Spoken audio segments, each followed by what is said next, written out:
Hi all, welcome to another session on film studies on KU Padasala. In this session, we'll be talking about the language of cinema, cracking the code, film as a language of visual science. Now let's look at the mysterious world of cinematic codes. Movies have these fantastic structures defined by codes, sort of like secret handshakes among filmmakers. These codes, but are in strict laws. They are more like the ingredients that make your favorite dish taste amazing. Picture this, a buffet of codes. There are cultural codes like eating, artistic codes shared with other arts like gestures, and the real stars, cinematic codes. These special codes give movies their unique flavor and style. Let's think about the famous shower scene in Psycho, directed by Alfred Hitchcock. It's a mini masterpiece, but it only lasts a minute. But it is packed with codes, cultural codes about showers and murder, shared codes with acting and music through the cinematic language of montage. Peek behind the curtain, Psycho's shower scene taps into our cultural understanding of privacy, sexuality, and shock of motiveless murder. It's like Hitchcock playing with our expectations and leaving us on the edge of our seats. Hitchcock's genius murder scene echoes through cinematic history, from paintings to plays and even modern homages. It's like a secret code passed down through the ages, captivating audiences in different eras. If you think about the cinematic music, Hitchcock orchestrated all these codes like a maestro, using them to create the perfect mood. The rapid cuts in the scene might just be a cinematic superpower unique to the magic of movies. Here we understand the mysterious world of codes. Movies speak to us through these cinematic and shared codes, weaving a magical spell. Mise-en-scene, often thought of as static, is a realm where filmmakers paint their visual masterpiece. We are talking about the elements within the frame, colors, shapes, forms, shared with centuries-old arts like painting and sculpture. But there are limitations to frames. Picture this, frame as a playground. The choice of aspect ratio is like picking the canvas size, influencing the possibilities of composition. From the classic 4:3 to the widescreen extravaganzas, each ratio has its own set of codes waiting to be explored. It's both an open and closed form. The classic Hollywood sometimes seems to be stuck to a closed form. The subject rarely left the frame, creating a sense of symmetry. But then came widescreens, and filmmakers like Antonioni embraced the open form, emphasizing spaces between characters and injecting dynamism. Ever noticed how classic Hollywood stuck to a closed form? The subject rarely left the frame, creating a sense of symmetry. But then came widescreens, and filmmakers like Michelangelo Antonioni embraced the open form, emphasizing spaces between characters and injecting dynamism. Let's now talk about dynamic depth in the frame. The frame isn't just a flat surface. It's a three-dimensional playground. Filmmakers play with the frame plane, the geographical plane, and the plane of depth perception. The movement within the frame and the movement of the camera dance in a sophisticated code of perception. Proximity, proportion, and composition. Step closer. Proximity and proportion are like actors on a cinematic stage. Directors manipulate them to guide our attention. Take Citizen Kane's classic shot, a masterclass in connecting characters through placement, proximity, and proportion.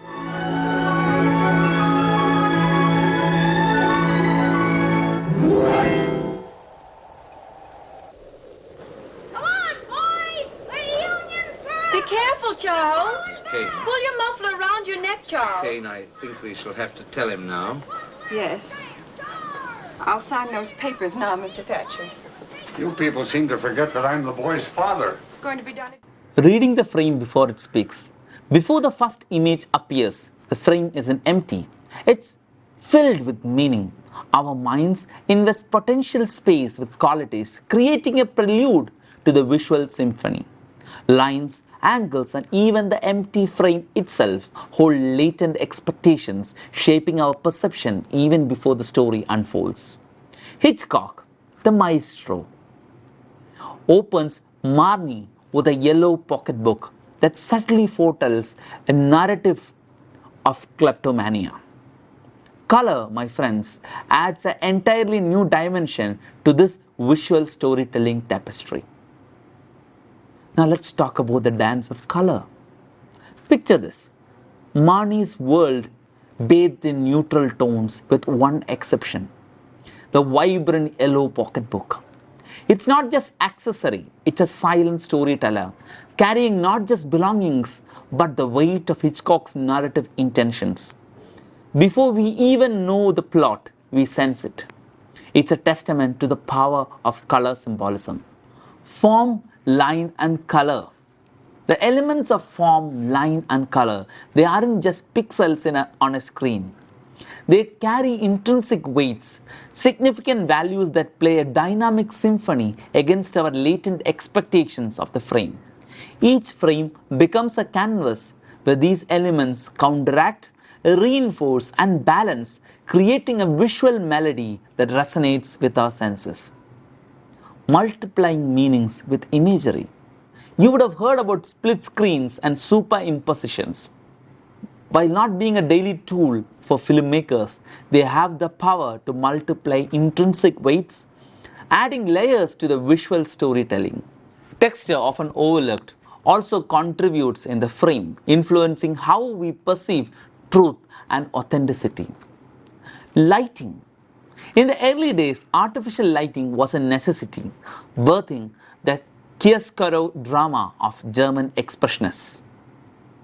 Hollywood, with its balanced key lights and fills, mastered a style that created a minimal barrier between us and the subject.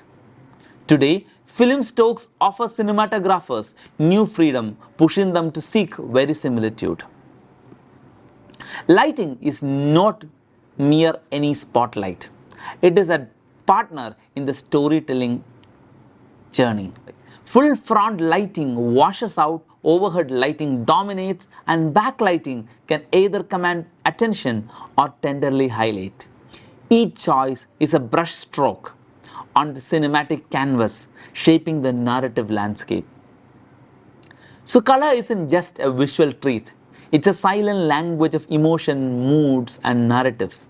From the subtleties of yellow pocketbook to the grandeur of cinematic lighting, filmmakers masterfully wield their codes to guide our emotions and perceptions.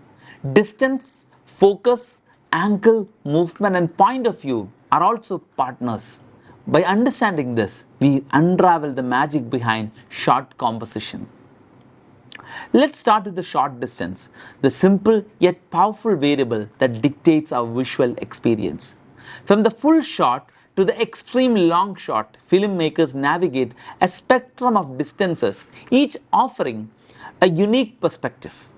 Imagine a film dominated by close-ups like Dreyer's The Passion of Joan of Arc, where intimacy reigns supreme, stripping away the surroundings for a claustrophobic, disorienting effect.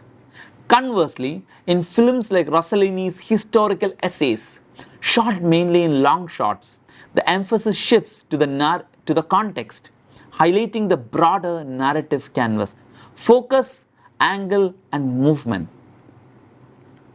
Now let's also discuss about the different angles and movement. The focal length of the lens may not dictate these terms, but they play a crucial role in shaping our cinematic experience. A close-up with a shallow depth of field draws us into the character's emotions, while a wide-angle shot captures expansive landscapes. Movement, whether a smooth tracking shot or a dynamic crane shot, or even a drone injects life into the narrative, guiding our attention and emotions. Point of view, the audience gaze. The essence of cinematic storytelling is perhaps point of view. Whose eyes are we borrowing? The protagonist, an omniscient observer, or perhaps an inanimate object? The perspective shapes our emotional connection with the narrative. Hitchcock was a master of playing with point of view, making us complicit in the suspense by aligning our gaze with the characters. The fluid language of shots. It's worth noting that these terms, while valuable, aren't set in stone. The transition from a medium shot to a long shot isn't marked by a cinematic gavel. Filmmakers wield their concepts with flexibility, allowing creativity to reign. One person's close-up might be another person's detailed shot. And that is the beauty of cinematic expression. It's a fluid language. So as we understand the language of cinema, we have to remember that the magic of filmmaking lies not just in the story, but how it is told. The dance of distance, the play of focus, the dynamic angles, the orchestrated movement, and the artful manipulation of point of view, they all contribute to the symphony of cinema. The diachronic shot is a dynamic brushstroke on the canvas of storytelling. And as we continue our cinematic journey, these elements will continue to weave the tapestry of our visual narratives. The elements of focus, angle, and movement weave together a visual storytelling. The art of focus. Focus, the silent conductor of our visual experience. We stand at crossroads, deep focus, embracing foreground, middle ground, and background in harmonious clarity, or shallow focus, directing our attention to one focal point. Each choice wields its unique power. Deep focus, a hallmark of mise-en-scene, offers a grand tableau for exploration, accommodating a larger scene. Shallow focus, a precise tool, allows filmmakers a meticulous control. But focus is not static choice. It's a dynamic force that shifts within the shot, altering our gaze, emphasizing different elements. Follow focus and rack focus take the lead. We follow focus and it either maintains our attention or directs it to elsewhere. A kind of a dance between subject and observer. The triad of angles. Angles, the architects of perspective, guides our gaze through three dimensions. Imagine three axes intersecting through camera. Pan axis introduces the angle of approach, square or oblique. The tilt axis dictates a shot's elevation, overhead, high angle, eye level, or low level. The roll, the rarest of angles, delicately alters the image without shifting our focus. It's an intricate dance of spatial relationships where each angle contributes to the cinematic narrative. Eye level is subjective, influenced by cultural nuances and personal experiences. Japanese filmmaker Yasujiro Ozu, for example, crafted his unique low-angle style from the perspective of someone seated on a tatami mat. In the same way, each focus, each angle can have a cultural divergence. The choreography of movement. Now let's look at the movement of the camera. Tracking shots, crane shots, and the elusive zoom, each a choreographic choice. Tracking shots, also known as dolly shots, transport us physically into the scene, altering spatial relationships and enhancing our perception of depth. The zoom, a different beast altogether, enlarges without moving, creating an oddly distant effect. It's a cost-effective alternative to tracking, but lacks the immersive quality. Debates swirl around the moving camera as some champion its ability to deepen our connection with the subject, while others argue it shifts the focus to the filmmaker, raising ethical questions.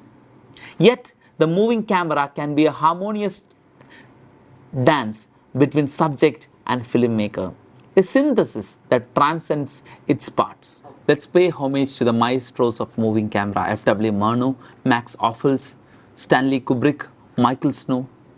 Murnau and Ophuls use movement as a humanistic celebration, a lyrical dance with their subjects. Kubrick, on the other hand, employed movement in a more intellectual, detached manner. Think about the matchstick cut. Snow, the abstract artist, delved deep into the potential of moving camera, creating intricate patterns and exploring the liberation of camera from the subject and the photographer. In his masterpiece, La Région Centrale, the camera dances across a barren landscape, symbolizing the complete freedom of movement. We now try to understand point of view. Unlike tangible metrics of distances, focus, angle, and movement, point of view delves deep into the ethereal, guiding our understanding of cinema. Let's think about Snow's La Région Centrale. Imagine a cinematic realm with no fixed point of view, where camera moves in abstract liberation. Michael Snow's La Région Centrale serves as our guide, challenging conventional notions.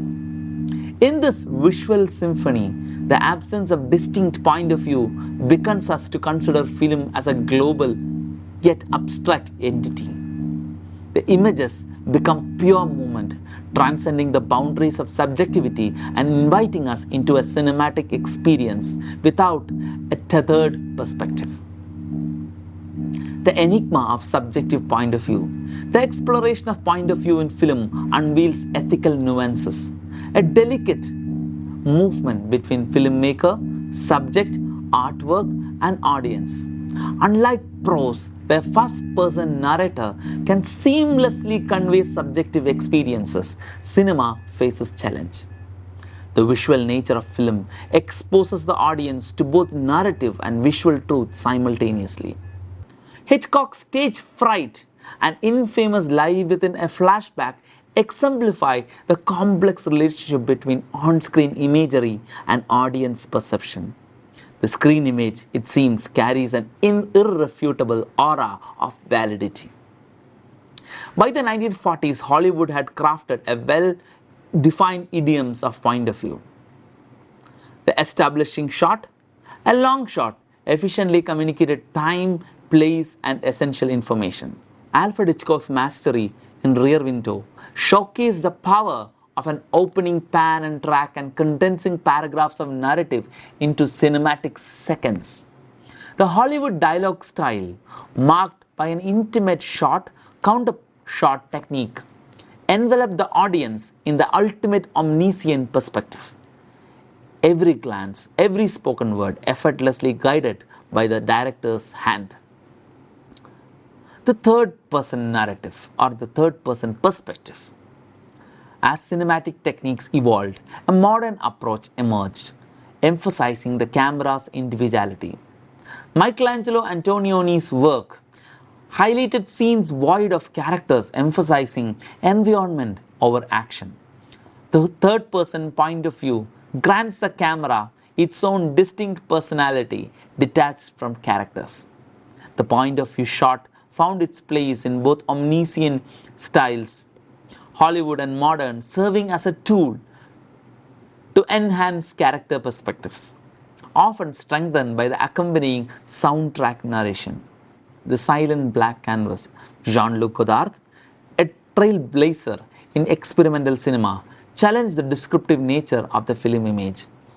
In the late 60s, theatrical films, he experimented with a black screen, letting the soundtrack take center stage. This bold move stripped away the visual component, allowing the soundtrack to mirror the abstract. And analytical potentials of written language was brought out through film language, a testament to the ever-evolving possibilities within the cinematic language. So we need to understand that cinema is not just a visual medium. It's a complex interplay of perspective, a sort of movement between seen and the unseen. The canvas of film stretches beyond the confines of the screen, challenging us to question, reflect, and redefine our understanding of storytelling. The famous film critic Christian Metz illuminates the richness of film information through 5 channels, with the majority being auditory. Unlike the visual, sound is continuous, omnipresent, and omnidirectional. He talks about the visual image, print and graphics, speech, music, and noise. The power lies in its collective ability to construct an immersive sound experience. Sound's omnipresence, often underestimated, breathes life into space and time within a film.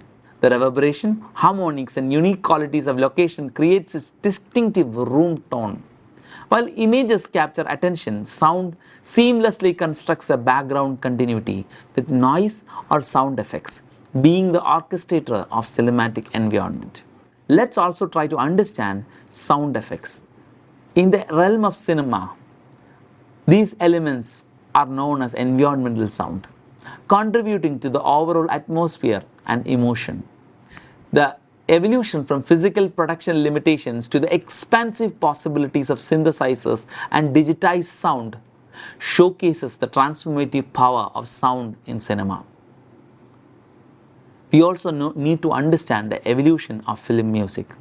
From the visually intricate musicals of Busby Berkeley to modern concert-like style dominance, soundtracks has become driving force. The transformative power of sound in non-musical cinema, as seen in both the European movies and Asian movies for that matter, creates a rich tapestry of cinematic language. Now let's look at sound dialectics, parallel and contrapunctal sound, or diegetic and non-diegetic. Director and theorist Carol Rice's classification introduces the concepts of synchronous and asynchronous sounds, paving the way for deeper understanding of parallel and contrapunctal sound. Diegetic sound is often the sound that comes from within the cinematic universe. For example, you're walking and somebody is having a conversation, you hear that, that is diegetic. Now, non-diegetic is a kind of a sound that comes from outside the realm of the cinematic universe. For example, the hero in our Indian film walks and there is this thunderous background score that creates a psychological perception of a strong man, which is a non-diegetic sound. So let's conclude our discussion on sound in cinema, or the auditory realm in cinema, by also celebrating and understanding the transformative power of sound. It's not merely an accompaniment, but a vital contributor to emotions and atmospheric tapestry of films. From the silent black canvas of Jean-Luc Godard to the bombastic orchestrations of John Williams, sound continue to evolve, enrich, and redefine our cinematic experiences. Thank you.